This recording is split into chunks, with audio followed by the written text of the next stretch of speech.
Hello learners, welcome you all. आज का हमारा टॉपिक क्लास 11 की फिजिक्स यूनिट 1 चैप्टर 2 से है पैरेलैक्स मेथड। ठीक है, तो पैरेलैक्स मेथड समझाने से पहले मैं एक छोटी सी एक्टिविटी आपसे करवाना चाहूँगा। आप अपने हाथ में जो भी पेन या पेंसिल आपने लिया हुआ है, एक बार उसे अपने सामने ऐसे लीजिए।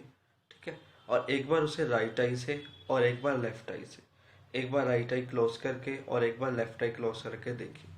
देखने पे आपको क्या लगेगा कि जो पोजीशन है, ठीक है, जो पोजीशन अपीयर हो रही है, जो भी आपने पेन या पेंसिल ली है उसकी चेंज होती दिखेगी वो आपको। एक्चुअल में इसी फिनोमेना को हम क्या कहते हैं? पैरेलैक्स कहते हैं। ये पैरेलैक्स जरूरी नहीं है आपको आइस की पोजीशन से ही पता चलेगा। इवन अगर मैं आप यहाँ खड़ा हूँ, थोड़ी देर के बाद मैं वहाँ खड़ा होता हूँ और जो चीज़ मैं ऑब्जर्व कर रहा हूँ, ठीक है, जो चीज़ मेरी ऑब्जर्विंग है, उसके पीछे का बैकग्राउंड मुझे चेंज लगता है, जिसकी वजह से मुझे ये लगता है कि शायद इस ऑब्जेक्ट ने पोजीशन चेंज की हो। बट नहीं, पोजीशन चेंज आपने की होती है, ऑब्जर्वर ने की होती है, जो उस ऑब्जेक्ट को क्या कर रहा होता है? ऑब्जर्व कर रहा होता है। इसी चीज को हमने पैरेलैक्स कहा है और पैरेलैक्स को हमने डिफाइन किया है। पैरेलैक्स डिफाइन किया है the effect by which the position और direction of an object with respect to background. हमने बैकग्राउंड के हिसाब से, उसके बैकग्राउंड के बेस पे जो चेंज हुई, हमने ये कह दिया कि जो ऑब्जेक्ट है जिसकी पोजीशन और डायरेक्शन ऑब्जेक्ट की with respect to background appears, ये वर्ड काम कर रहा है यहाँ, appears to differ when viewed from the different positions. हम में वो अपीयर होता है, सिर्फ अपीयर होता है कि शायद उसने अपनी क्या चेंज की हो, पोजीशन चेंज की हो, बट एक्चुअल में ऐसा कुछ नहीं। एक्चुअल में आपने पोजीशन चेंज की होती है, वो उसी पोजीशन पे होता है, उसका बैकग्राउंड व्यू चेंज हो रहा होता है, जो आपको ऐसे लुक दे रहा होता है कि शायद उसने पोजीशन चेंज की हो। ठीक है, एक सबसे बढ़िया मेथड जो मैंने आपको बताई आइज वाला ही है कि एक आई क्लोज करके हम देखते हैं तो हमें पता चल जाता है कि उसने क्या किया है, पोजीशन को स्विच किया। हमें ऐसा अपीयर होता है, बट एक्चुअल में हमने अपना हैंड नहीं हिलाया होता। अब पैरेलैक्स मेथड को पढ़ने के लिए बेसिस, एक वर्ड है बेसिस, इसका पता होना हमें बहुत जरूरी है। बेसिस सिंपली डिफाइन होगा distance between two points of observation. जो दोनों पॉइंट्स ऑब्जर्वेशन के हैं ना, जैसे हमने आइस की बात की, एक आई क्लोज की तो दूसरी आई क्या कर रही थी? ऑब्जर्वर का काम कर रही थी। दूसरी आई क्लोज की, पहली आई किसका काम कर रही है? ऑब्जर्वर का काम कर रही है। तो इन दोनों आइस के बीच में जो क्या है, डिस्टेंस है, वो क्या चीज है? बेसिस है। एग्जाम्पल के लिए सपोज मैंने फिगर बनाई है, ये एक आई काम कर रही है, ये सेकेंड आई काम कर रही है, ये हमारे पास पेन या पेंसिल आपने जो पकड़ी थी, ठीक है, एक्सपेरिमेंटली किया हमने, तो हमने देखा कि पीछे की पोजीशन चेंज लगी। तो ये चीज बी, ये जो बी है, ये किसका काम कर रहा है? बेसिस का काम कर रहा है। मैं यहाँ हूँ, अब देख रहा हूँ, मैं उधर आऊंगा तब देख रहा हूँ। तो इस पोजीशन और उस पोजीशन के बीच में जो डिस्टेंस है, that will act as a basis. Third, तीसरी चीज, ये एंगल अभी हमारा रह गया, इसे बोला जाएगा पैरेलैक्टिक एंगल। पैरेलैक्टिक एंगल वो एंगल है जो बेसिस सबटेंड करता है at the position of the object. ठीक है, जहां ऑब्जेक्ट रखा हुआ है उस पोजीशन पे जो बेसिस एंगल सबटेंड करता है। सबटेंड करने का मतलब होता है, आपने बहुत बार मैथ्स में पढ़ा होगा that arc subtend an angle of 30 degree, 40 degree, 50 degree. Subtend का मतलब होता है इस आर्क ने इस एंगल को सबटेंड किया हुआ है। अब हमने इस बेसिस को आर्क मान लिया। हम फिजिक्स में ये मान के चलते हैं कि जो बहुत बड़ी बड़ी आर्क्स होंगी, अगर हम उन्हें छोटा कर देंगे तो वो स्ट्रेट लाइन की तरह एक्ट करेंगे। ठीक है, उन्हें जब हम बिल्कुल कट करके छोटा छोटा कट कर देंगे, डिफरेंशिएट कहते हैं जिसे, तो वो किसका काम करेगी? बेसिस का काम करेगी, स्ट्रेट लाइन का काम करेगी। तो ये हमारे पास एक बेसिक इन्फो थी कि पैरेलैक्स मेथड में जो तीन वर्ड्स यूज होते हैं बेसिकली, पैरेलैक्स क्या होता है, सेकंड थिंग बेसिस क्या होता है, and third one is the parallactic angle. इन तीनों के बारे में हमने जान लिया। अब हेडिंग लगाइए जो मेन टॉपिक की। हमने क्या करना है, हमने नियर बाय स्टार, कोई नियर बाय स्टार, हमने स्टार को तीन कैटेगरीज में डिफाइन किया हुआ है। First is near by, second is Midway, third is far away stars. जो नियर बाय स्टार है, अगर हमने क्या करना है, उनमें से किसी स्टार का डिस्टेंस कैलकुलेट करना है कि वो हमसे कितनी दूरी पे है, यहाँ से लेके उस स्टार की दूरी कितनी दूरी है, तो कैलकुलेट करने के लिए हम इस मेथड का यूज करते हैं, that is known as parallax method. तो स्टार्ट करते हैं, हेडिंग लगाइए, determining the distance of a nearby star by using the parallax method, by using the parallax method। चलो स्टार्ट करते हैं। हमने क्या किया, हमने सबसे पहले अर्थ के ऊपर दो पॉइंट्स माने, ठीक है, जो पॉइंट्स किसकी तरह एक्ट कर रहे हैं, बेसिस की तरह एक्ट कर रहे हैं। सपोज अर्थ पे E1 and E2, E1 and E2 दो पॉइंट्स माने जो किसकी तरह एक्ट कर रहे हैं।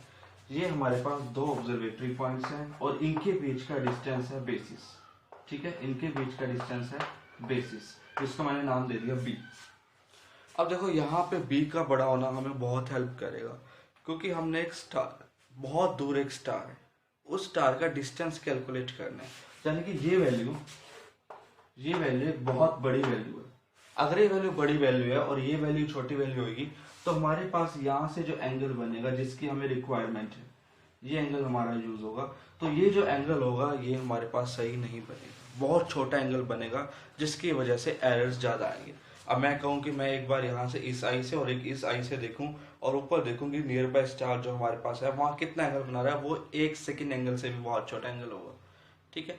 तो जिसकी वजह से हमने बेसिस को बड़ा रखना पड़ता है, और हम ये ट्राई करते हैं कि हम अर्थ के दोनों अपोजिट एंड्स पे क्या करें, दोनों अपोजिट एंड्स पे टेलीस्कोप्स लगाएं और उस स्टार को क्या करें, ऑब्जर्व करें, ठीक है, जिससे हमारा बेसिस क्या हो पाए, बड़ा हो पाए। अब देखो, अब हमें इस एंगल को निकालने के लिए एक तरीका ये है कि हम ये एंगल निकाल लें और ये एंगल निकाल लें, ठीक है, फिर हम इसमें से इसको माइनस कर दें तो ये एंगल आ जाएगा हमारे पास।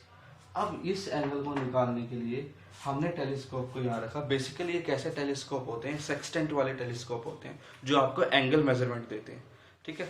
उसके अंदर भी दो, आपको पता है एंगल मापना है तो एंगल क्या होता है, दो लाइंस के बीच में होता है, हमेशा इंक्लाइंड होगा दो लाइंस के बीच में। जब दो लाइंस इंक्लाइन होंगी उनके बीच में एंगल बनेगा। एक बार टेलीस्कोप को हम कहाँ, इस स्टार, जिस स्टार O, ठीक है, नाम दे रहा हूँ मैं स्टार को O, इस O स्टार पे हमने क्या करना है, इस O स्टार का डिस्टेंस निकालना है। हमने यहाँ पे एक टेलीस्कोप को फिक्स किया, एक लाइन उसकी फिक्स कर ली, जैसे स्टार फोकस हुआ उस लाइन को हमने फिक्स कर दिया।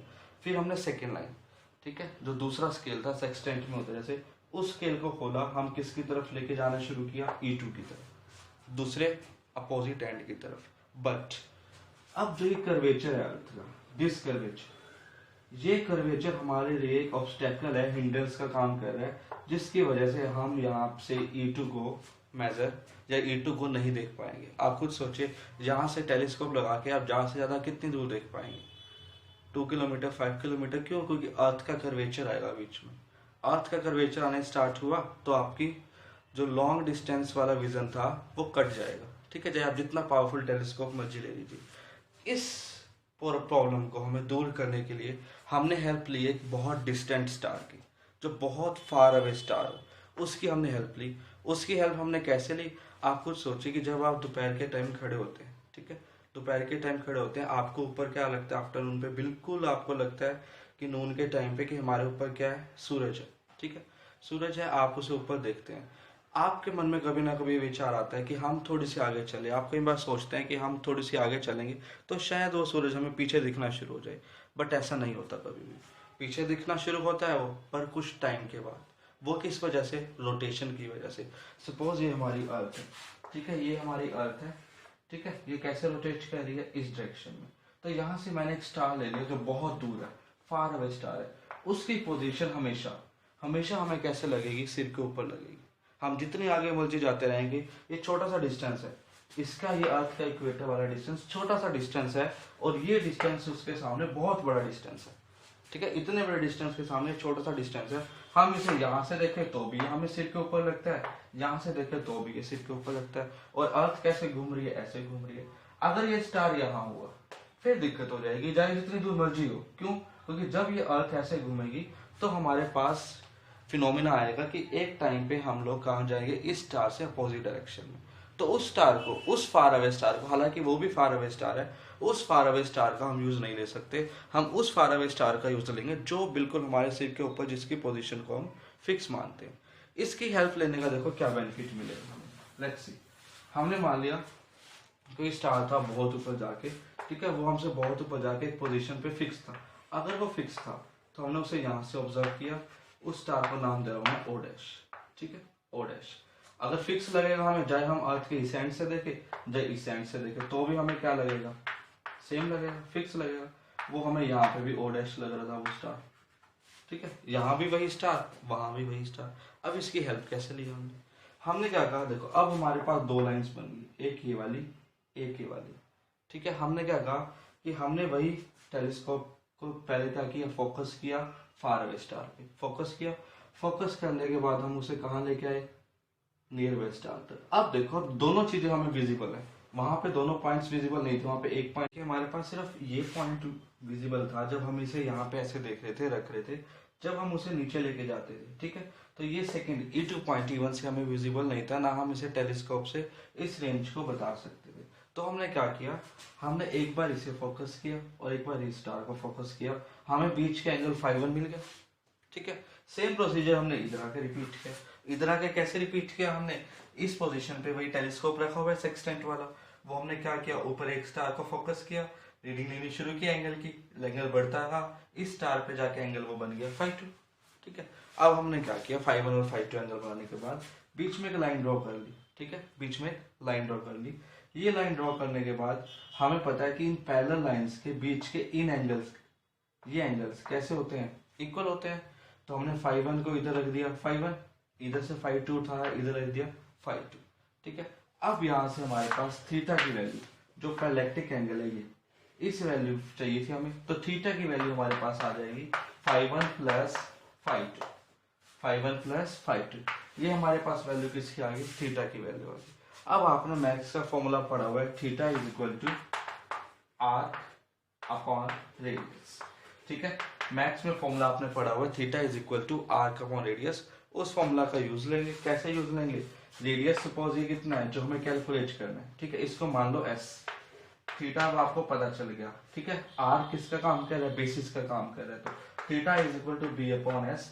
कुछ कहेंगे बेसिस स्टेट कैसे ले रहे हो, स्टेट लेने का कंसेप्ट आपको डिफरेंशिएशन वाला पता है, हम लोग छोटे छोटे पार्ट्स में डिवाइड करते हैं। इतनी बड़ी लेंथ कहाँ, ये इतनी बड़ी लेंथ, ये छोटी सी लेंथ।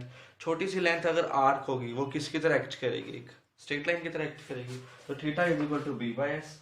एस की वैल्यू चाहिए हमें, ठीक है, एस की वैल्यू चाहिए। एस की वैल्यू हमारे पास क्या आ जाएगी, बी अपॉन थीटा। अब थीटा की वैल्यू यहाँ से 5-1 प्लस 5-2, सो एस की वैल्यू आ गई बी अपॉन 5-1 प्लस 5-2। ठीक है, इस एस को कैलकुलेट करना था हमने, ये जो एस डिस्टेंस था, इस एस की वैल्यू हमारे पास आ गई बी बाई 5-1 प्लस 5-2। ये हमारा पैरेलैक्स मेथड होता है, और ये मेथड बेसिकली सिर्फ उन स्टार्स को डिटरमाइन करने के लिए होता है जो नियर बाय स्टार्स की कैटेगरी में आते हैं, जो हमारे पास वाले स्टार्स की कैटेगरी में आते हैं। अगर हम इस स्टार को ले लेते हैं तो हमें सेकंड ये एंगल लेने के लिए कोई सेकंड स्टार की जरूरत होती जो इससे बहुत फार अवे होता, तो ऐसा पॉसिबल नहीं है, ये अपने आप में एक फार अवे स्टार था। ठीक है, तो हमें नियर बाय स्टार को कैलकुलेट करने के लिए, उसका डिस्टेंस कैलकुलेट करने के लिए हमें किसकी जरूरत पड़ी, पैरेलैक्स मेथड की जरूरत पड़ी। उस पैरेलैक्स मेथड की हेल्प से हमने क्या किया, इस डिस्टेंस s को मेजर किया, और यही हमारा पैरेलैक्स मेथड था। तो होप है कि आप सबको समझ आ गया होगा। ठीक है, समझ आ गया तो वीडियो लाइक करें और हमारा चैनल सब्सक्राइब करें फिजिक्स टेम्पल। Thank you.